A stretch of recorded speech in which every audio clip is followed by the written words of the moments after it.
महाराष्ट्राचे उपमुख्यमंत्री आणि भाजपचे नेते देवेंद्र फडणवीस यांनी ओबीसीच्या मंचावरून ओबीसी समाजासाठी महाराष्ट्र सरकार काय करत आहे आणि आपण काय केलेलं आहे या संदर्भातली सविस्तर अशी माहिती दिली। ओबीसीच्या मंचावरून ओबीसीसाठी खास करून भाजपनं काय केलं आहे या संदर्भात फडणवीस काय म्हणाले आपण ते सविस्तर ऐकू।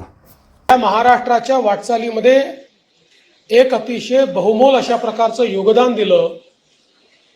वेगवेगळ्या प्रकारच्या 350 जातींमध्ये असलेला हा समाज मात्र राज्याच्या विकासाच्या यात्रेमध्ये जेवढ्या प्रमाणात या समाजाला वाटा मिळाला पाहिजे, हिस्सेदारी मिळाली पाहिजे, या समाजाकडे लक्ष दिलं गेलं पाहिजे तेवढं दिलं जात नाही। आणि म्हणून मी त्यावेळी निर्णय केला की ओबीसी समाजाचं वेगळं मंत्रालय तयार करायचं आणि आपल्या राज्यामध्ये पहिल्यांदा आपण ओबीसी मंत्रालय तयार केलं। त्याला संपूर्ण वेगळे अधिकारी दिले, त्याला वेगळे मंत्री दिले आणि ओबीसींकरता वेगवेगळ्या योजना आखण्याची सुरुवात आपण त्या ठिकाणी केली। मला आठवतं की ज्यावेळी आमदार म्हणून मी निवडून आलो होतो त्यावेळी ओबीसीची नॉन क्रिमिलेअरची उत्पन्न मर्यादा केवळ 1 लाख होती आणि 2000 साली त्या संदर्भातला एक संघर्ष मी सुरू केला आणि महाराष्ट्राच्या विधानसभेमध्ये सातत्याने समितीचा पाठपुरावा करून जवळपास 2 वर्षाच्या संघर्षानंतर ती लिमिट 3.5 लाख केली आणि ज्यावेळेस मी मुख्यमंत्री झालो त्यावेळेस ती लिमिट आपण 8 लाख रुपये केली आणि त्या माध्यमातून आमच्या ओबीसी समाजाला त्या ठिकाणी आरक्षणाचा योग्य फायदा मिळाला पाहिजे अशा प्रकारचा प्रयत्न आपण केला। आपण महाज्योतीची निर्मिती केली। जे आमचे ओबीसी विद्यार्थी आहेत या विद्यार्थ्यांना त्यांच्यामध्ये प्रतिभा मोठी आहे पण अनेक वेळा पैसे नसल्यामुळे योग्य प्रकारचं प्रशिक्षण कोचिंग घेऊ शकत नाही आणि म्हणून स्पर्धा परीक्षांमध्ये वेगवेगळ्या परीक्षांमध्ये त्या ठिकाणी कोचिंग अभावी त्यांना संधी मिळत नाही आणि म्हणून आपण महाज्योतीच्या माध्यमातून मोठ्या प्रमाणात स्पर्धा परीक्षांचं कोचिंग सुरू केलं। आज ज्या विद्यार्थ्यांचं आपण प्रातिनिधिक स्वरूपात स्वागत केलं मला अतिशय आनंद आहे की आपल्या या प्रयत्नाला यश येत आहे आणि 2000 पेक्षा जास्त विद्यार्थी आपले आज वेगवेगळ्या मोठ्या पदांपर्यंत त्या ठिकाणी महाज्योतीच्या माध्यमातून पोहोचले आहेत। महाज्योतीचं आपण स्ट्रेंथनिंग केलं, महाज्योतीला आपण त्या ठिकाणी निधी उपलब्ध करून दिला आणि यासोबत महाज्योतीच्या माध्यमातून फेलोशिपच्या योजना असतील, वेगवेगळ्या प्रकारच्या योजना असतील, त्या योजना सुरू करून विद्यार्थ्यांना एक दिशा देण्याचं काम आपण केलं।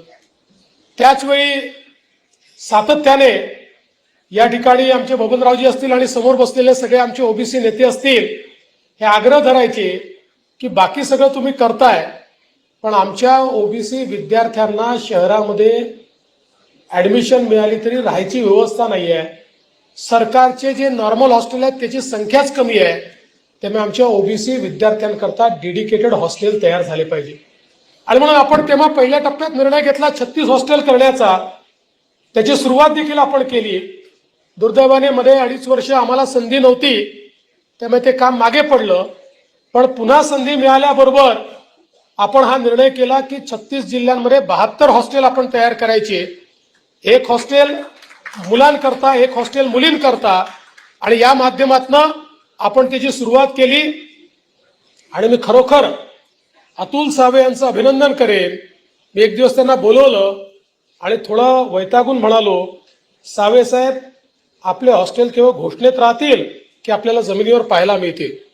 आणि सावे साहेबांनी सांगितलं, साहेब आपण काळजी करू नका, मी पुढच्या वर्षभरामध्ये हे सगळे हॉस्टेल या ठिकाणी कार्यरत करतो आणि त्यांनी त्याचा योग्य पाठपुरावा केला, विभागाने पाठपुरावा केला।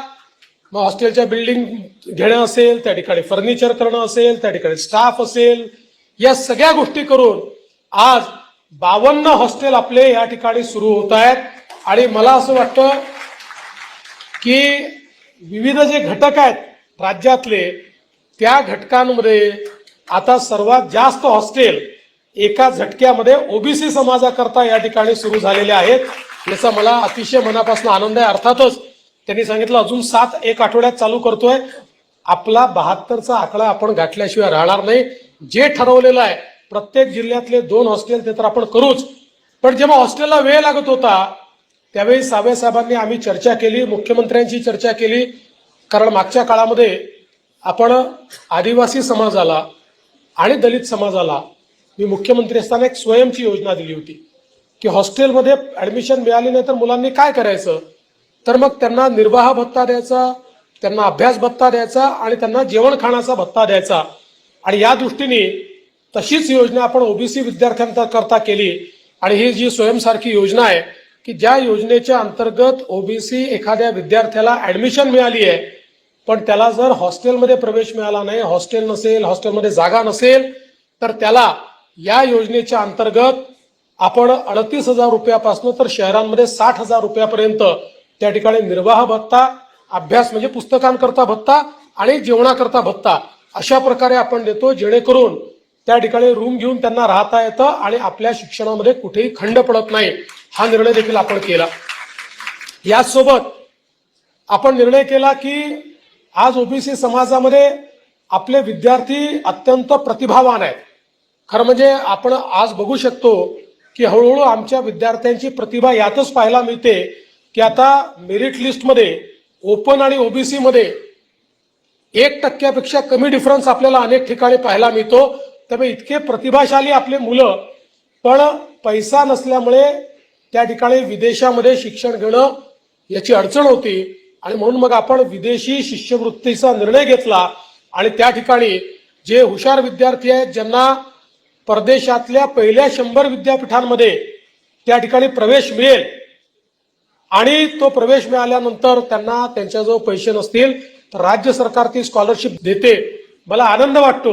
मी मुख्यमंत्री असताना हे सुरू केलं. आजकाल मला कुठेतरी कोणीतरी एखादा मुलगा चांगला येऊन भेटतो आणि म्हणतो साहेब तुमचे धन्यवाद, कशा करता, तर तुम्ही जी स्कॉलरशिप सुरू केली होती त्याच्यामध्ये विदेशात शिकून मी आता या ठिकाणी आलो आणि या मोठ्या पदावर मी आता या ठिकाणी काम करतो आहे. मला असं वाटतं की यापेक्षा मोठं समाधान आपल्याला दुसरं कुठलंही असू शकत नाही. खरं म्हणजे अनेक योजना सांगता येतील. आपल्या गावोगावी प्रधानमंत्री आवास योजनेच्या माध्यमातून घरं मिळत होती, पण त्याच्यामध्ये पहिले एससीची घरं, एसटीची घरं असं करता करता कुठेतरी बहुसंख्य असलेल्या ओबीसी समाजावर अन्याय होतोय, त्यांचा नंबर उशिरा लागतोय, त्यांना वेळेत घरं मिळत नाही हे लक्षात आल्यानंतर मी महाराष्ट्रामध्ये अर्थमंत्री म्हणून त्या ठिकाणी मोदी आवास योजनेची घोषणा केली आणि ओबीसी समाजाला डेडिकेटेड 10 लाख घरं हे त्या ठिकाणी आपण घोषित केले. मला सांगताना आनंद वाटतो. पहिली 3 लाख घरं जवळपास संपत आली.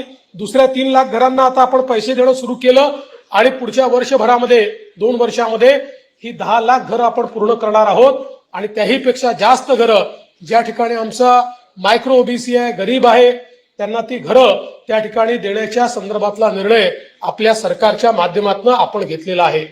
खरं म्हणजे माननीय बबनरावजी या ठिकाणी आहेत.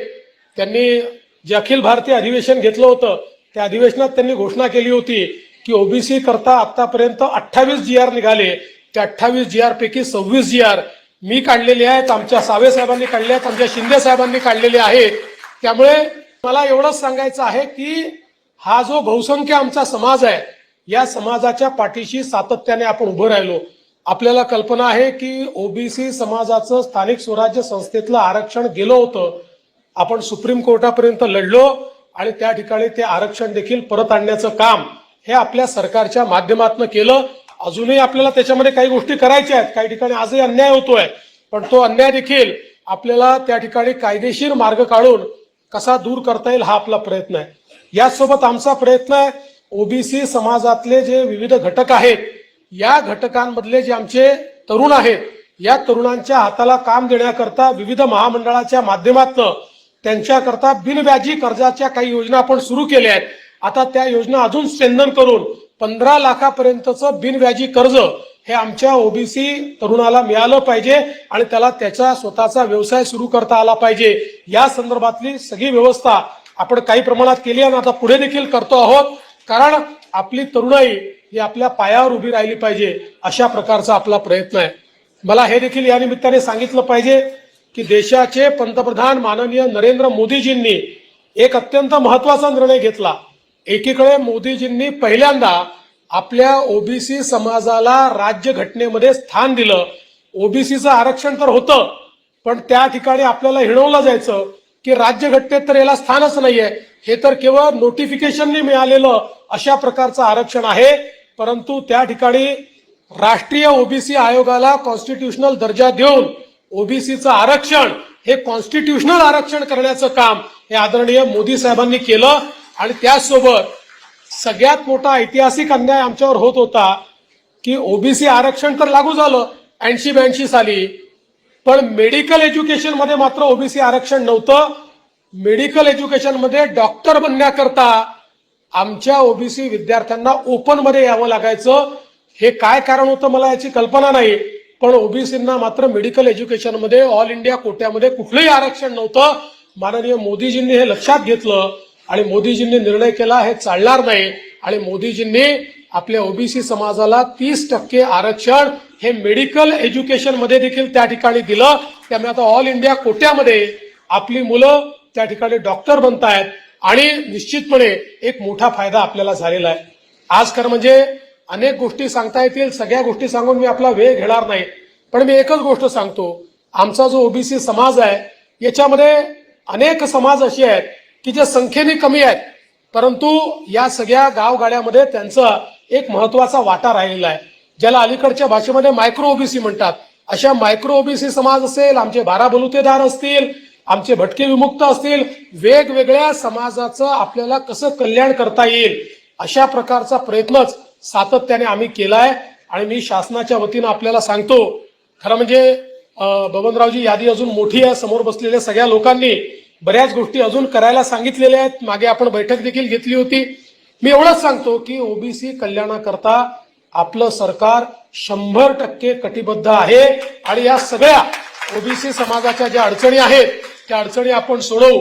आणि अजून एक गोष्टीचा उल्लेख केला पाहिजे की बबनरावजी, एक गोष्ट तुम्ही सगळ्यांनी आमच्या लक्षात आणून दिली होती की नॉन क्रिमिलियर सर्टिफिकेटही लागतं आणि त्या ठिकाणी उत्पन्नाचा दाखलाही वेगळा द्यावा लागतो. त्यामुळे त्यातला एक आपण नॉन क्रिमिलियर झाल्यानंतर तो दाखल्याची अट रद्द करून टाका. आपण ती अट रद्द केली, त्याचा GR देखील आपण या ठिकाणी काढला. आणि म्हणून मला असं वाटतं हे सगळे कल्याणकारी निर्णय आम्ही याकरता घेऊ शकतो की तुमच्या सगळ्यांचे आशीर्वाद हे सातत्याने आमच्या पाठीशी आहेत. आणि आमची जी ओबीसी समाजाच्या प्रति कटिबद्धता आहे ही यापुढे देखील अशीच राहणार आहे. त्यामुळे आपला आशीर्वाद आमच्या पाठीशी असू द्या. अजून चांगलं काम करण्याचा प्रयत्न आम्ही करू. मी आजच्या प्रसंगी आमच्या ओबीसी कल्याण विभागाचं मनापासून अभिनंदन करतो.